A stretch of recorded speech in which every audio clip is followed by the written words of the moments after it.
My phone vibrated against the hard wood of my desk, the sound loud enough to make me jump. It was a standard notification noise, the same one I get for DoorDash or weather alerts, but my stomach dropped before I even flipped the screen over. Call it intuition. Call it trauma. But I knew exactly who it was. I stared at the screen. A text from Dad. "We need to talk. Urgent." I didn't reply. I just sat there watching the screen dim and turn black, my heart hammering a frantic rhythm against my ribs. It had been 6 months. 6 months of silence.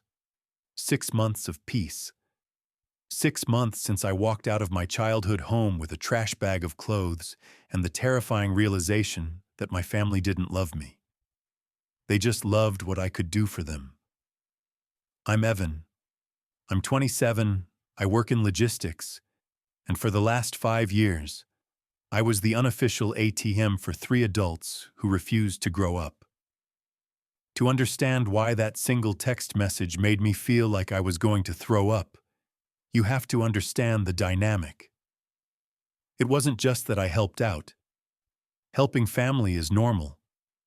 What happened in that house was a systematic draining of my bank account, my patience, and my self-worth. It started small when I got my first real job out of college. My dad had back pain that kept him from working full-time, though he could play 18 holes of golf every Saturday without a flinch. My mom was too anxious to handle finances. And then there was Zach. Zach is my older brother. He's 30 now.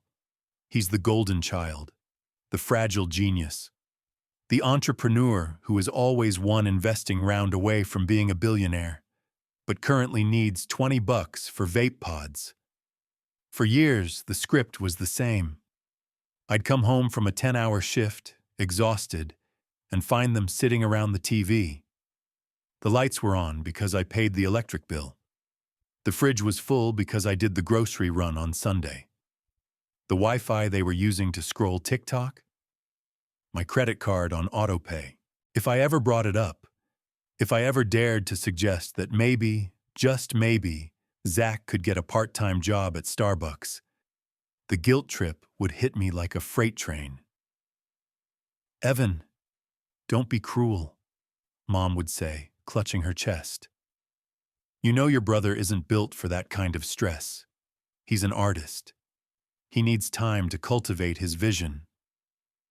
"I'm just asking for help with the water bill, Mom," I'd say. "It's $200 this month. Who is taking hour-long showers?" "You make plenty of money," Dad would grunt from his recliner. "Family supports family. Don't be greedy. We put a roof over your head for 18 years. That was their favorite line. We raised you. As if feeding a child was a loan with compounded interest that I'd be paying off until I died. The breaking point happened 6 months ago. It wasn't even a massive fight at first. It was a Tuesday. I had just paid the mortgage. Yes, the mortgage. My name wasn't on the deed, but my money was in the account. I had transferred $800 to my dad's account, labeled house, just like I did on the first of every month. I came home to find Zach in the driveway, beaming.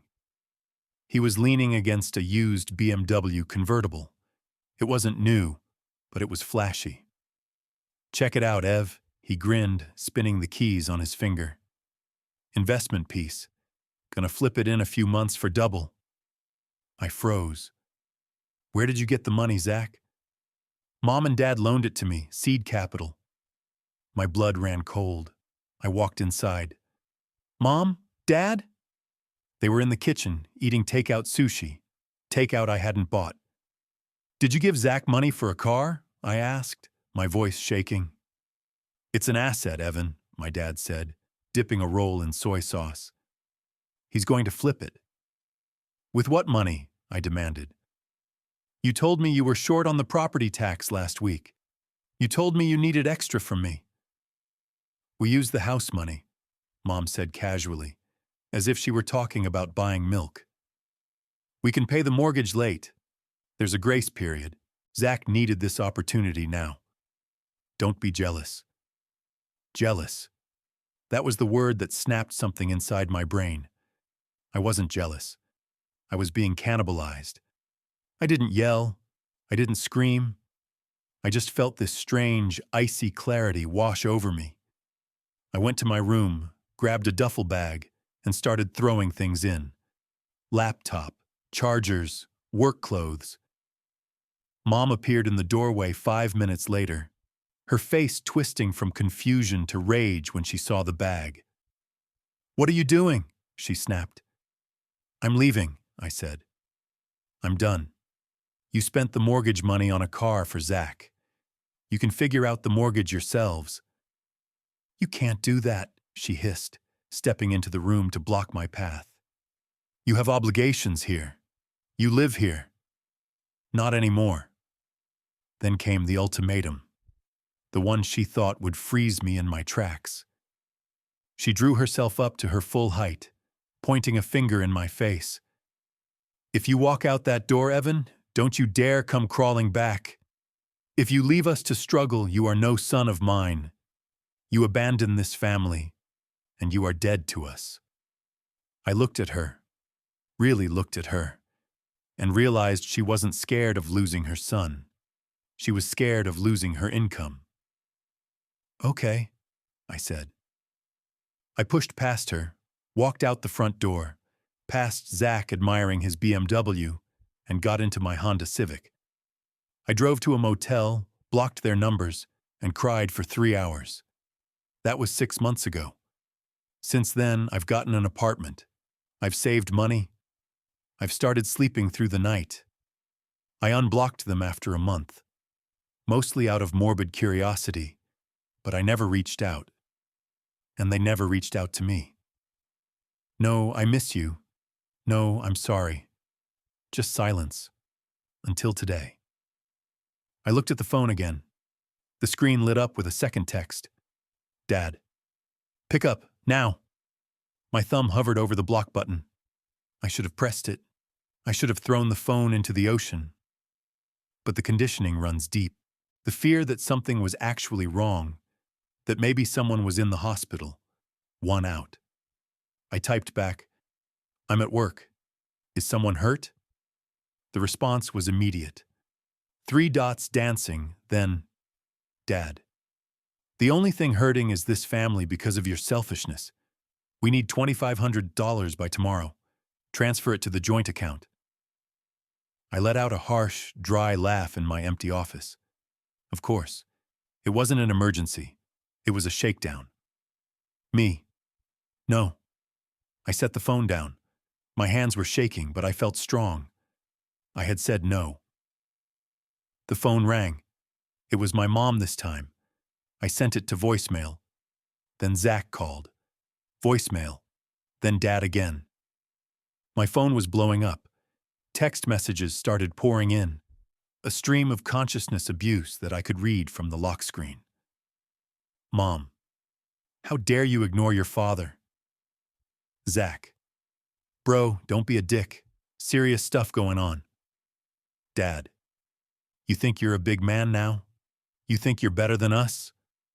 I muted the phone and tried to work, but I couldn't focus. The guilt was a physical weight, pressing down on my chest. Maybe they really are in trouble, a small, stupid voice whispered. Maybe the car flip didn't work. Maybe they're hungry. I went to the bathroom and splashed cold water on my face. I was only valuable when I paid, I told my reflection. Remember that. They don't miss you. They miss the money. I went back to my desk, resolved to block them again and be done with it. But there was a new text waiting. This one wasn't an insult. It was a picture. I clicked it open.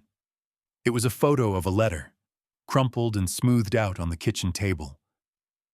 The letterhead was from the bank. It was red. Underneath the photo, my dad had sent one final message that made the blood drain from my face. Dad. They're foreclosing. The auction is set for next month. You didn't just leave, Evan. You killed this family. If we lose this house, it is 100% your fault. Call me now." I stared at the image of the foreclosure notice until the pixels blurred. Foreclosure?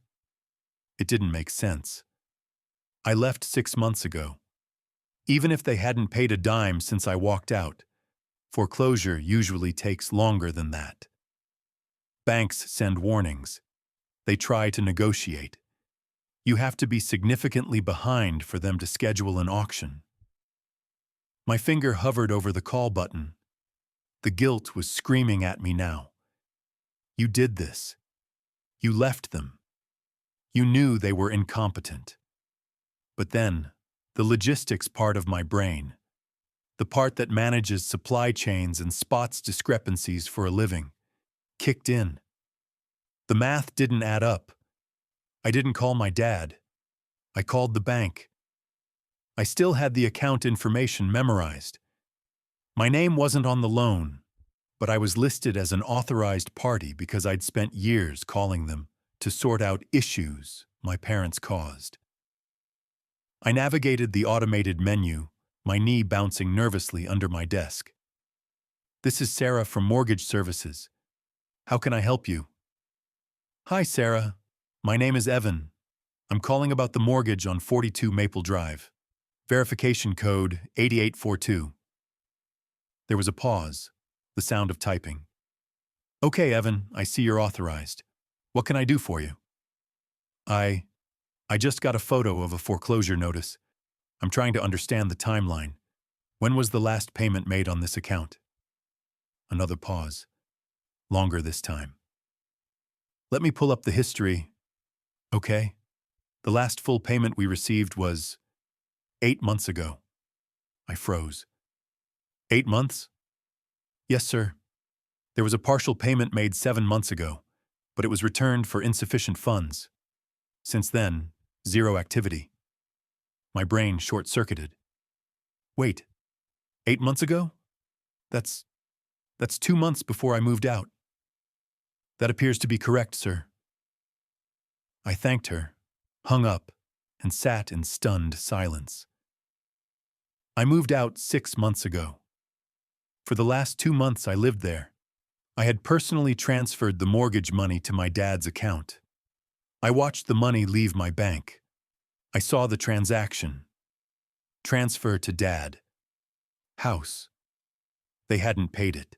For 2 months while I was still living under their roof, eating dinner with them, being lectured about family obligations, they were pocketing my mortgage payments. Where did the money go? I thought about Zach's investment BMW. I thought about the new 75-inch TV that appeared one day, because the old one was fuzzy. I thought about my mom's sudden interest in high-end healing crystals and weekend trips to the casino. They stole it. They looked me in the eye, took my money to keep a roof over our heads, and spent it on toys. And now that the house of cards was falling, they wanted me to catch it.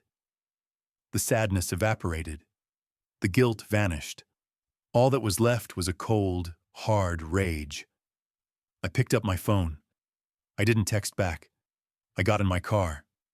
I wasn't going there to save them. I was going there to end this. The drive took 40 minutes. When I pulled into the driveway, the BMW was there. It looked worse for wear, a dent in the bumper, dirt caked on the rims. The grass was knee-high. The gutters were overflowing with leaves. The house looked like it was dying. I didn't knock. I used my key. I walked into the living room, and the smell hit me first. Stale pizza, vape smoke, and something sour. They were all there. Dad in his recliner, Mom on the sofa, Zach pacing by the window. When I walked in, the room went silent. "Evan!" Mom gasped, jumping up. She looked relieved, actually relieved. "Thank God. I told you, Frank. I told you he'd come." Dad didn't get up, but he smirked, a satisfied, smug little twist of his lips. "Took you long enough. Transfer the money yet?" Zach walked over, trying to look tough, but failing. About time, man. Do you know how stressed Mom has been? You almost gave her a heart attack. I looked at them. Really looked at them. They didn't look like family anymore. They looked like strangers who owed me a lot of money. I called the bank, I said. My voice was quiet, steady. The smirk fell off Dad's face. You what? I called the bank, I repeated, stepping further into the room. The last payment was 8 months ago, 2 months before I left. Silence, heavy and thick. Zach looked at the floor. Mom started wringing her hands. I gave you the money for those months, I said, locking eyes with my father. I transferred $1,800 a month, every month. Where is it?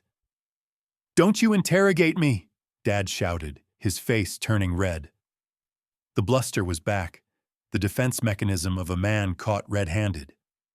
We had expenses, emergency expenses. What expenses? I asked. Zach's car? The casino? Or was it just simpler than that? Did you just think I was a bottomless pit? It doesn't matter, Mom shrieked, tears instantly springing to her eyes. We are losing the house, Evan, your childhood home. Are you going to stand there and talk about accounting while we end up on the street?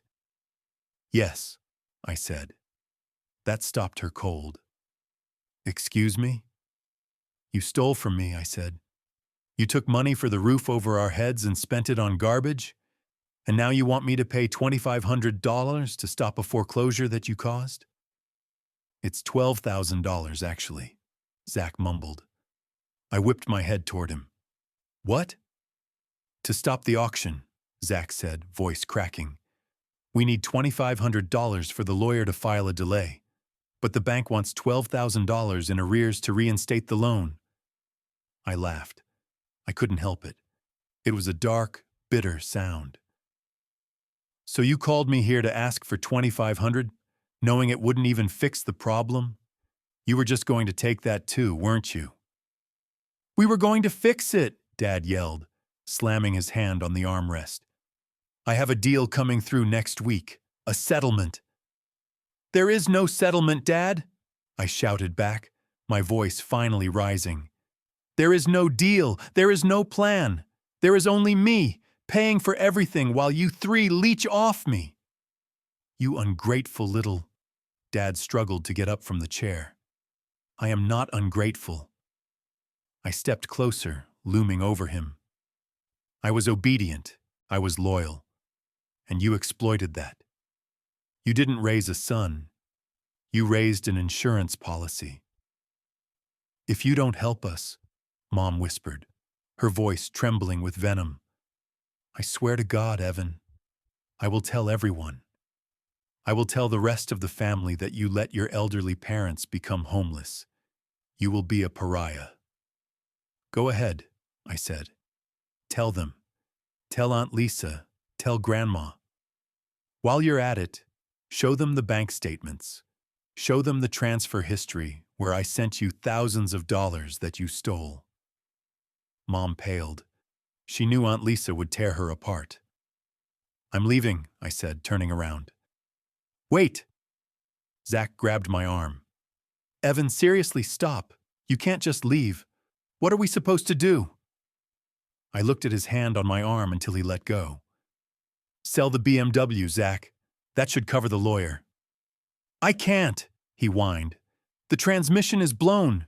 It's worthless. Then get a job, I said. I walked to the door. Evan, Dad roared. If you walk out that door, you are killing us. You hear me? You are killing this family. I opened the door. The fresh air hit me, tasting like freedom.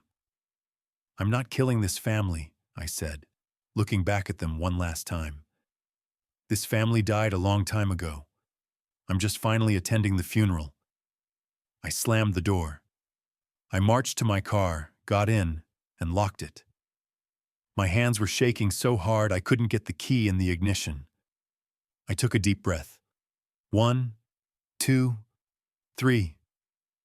I started the engine. I felt lighter. Terrified, but lighter. I backed out of the driveway. I was halfway down the street when my phone buzzed again. I glanced at it, expecting another threat. It wasn't a text. It was a notification from my banking app. Alert. Multiple failed login attempts on your account. I slammed on the brakes. They knew my passwords. I had set up their online banking years ago. I used the same variation of passwords for everything back then. I pulled over to the curb and frantically opened the app. I logged in. My savings account balance was zero. $14,000. Gone. I stared at the screen, the world tilting on its axis. The transfer had gone through 5 minutes ago, while I was standing in their living room, while Zach was checking his phone by the window. They hadn't just called me over to beg. They called me over to distract me while they hacked my account. I didn't scream. I didn't cry. I felt a cold, mechanical shift in my chest. The last thread of sun in me snapped. I turned the car around. I didn't park the car this time.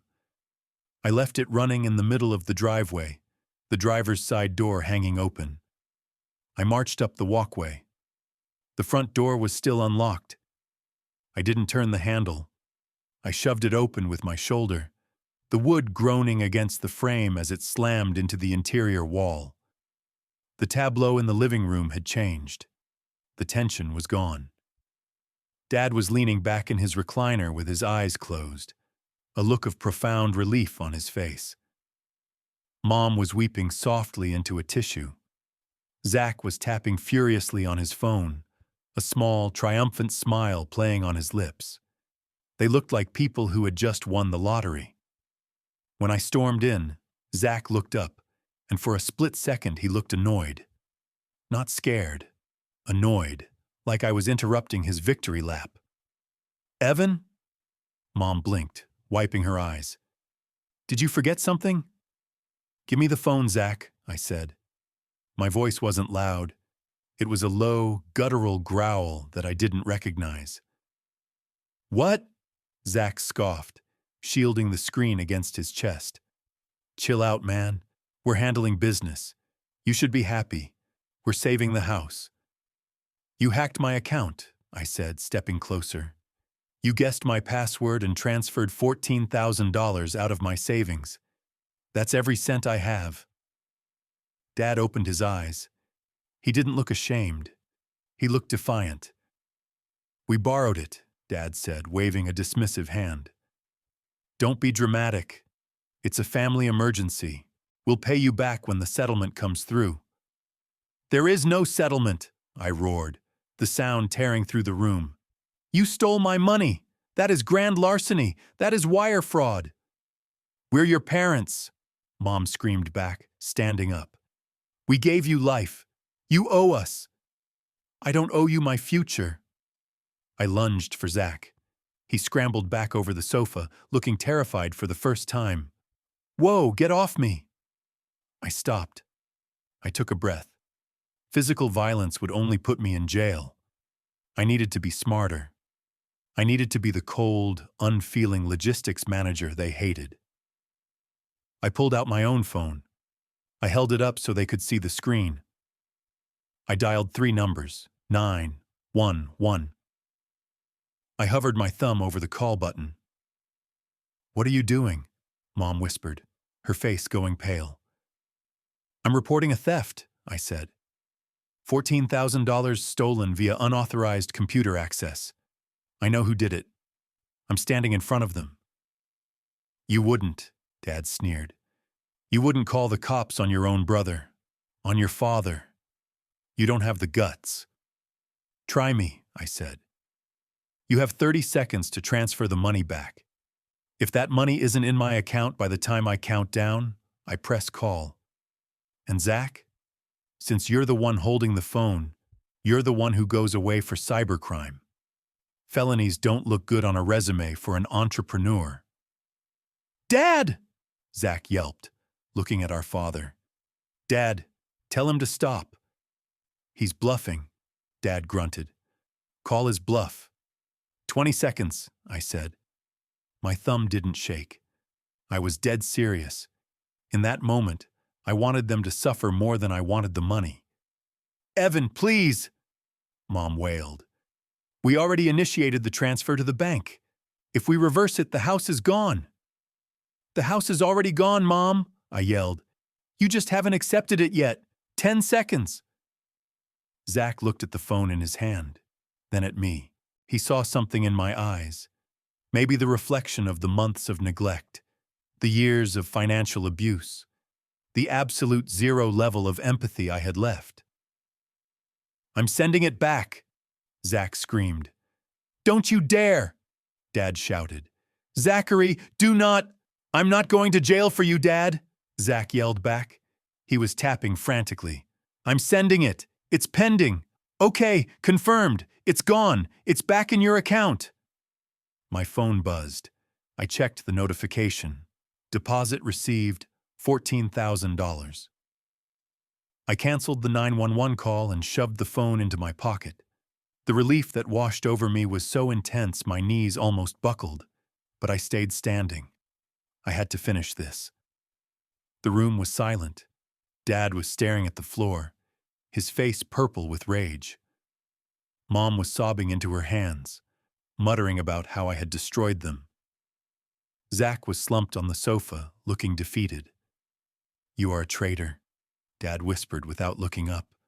You are dead to me. Good, I said. Because you've been dead to me for 6 months. I just forgot to bury the body.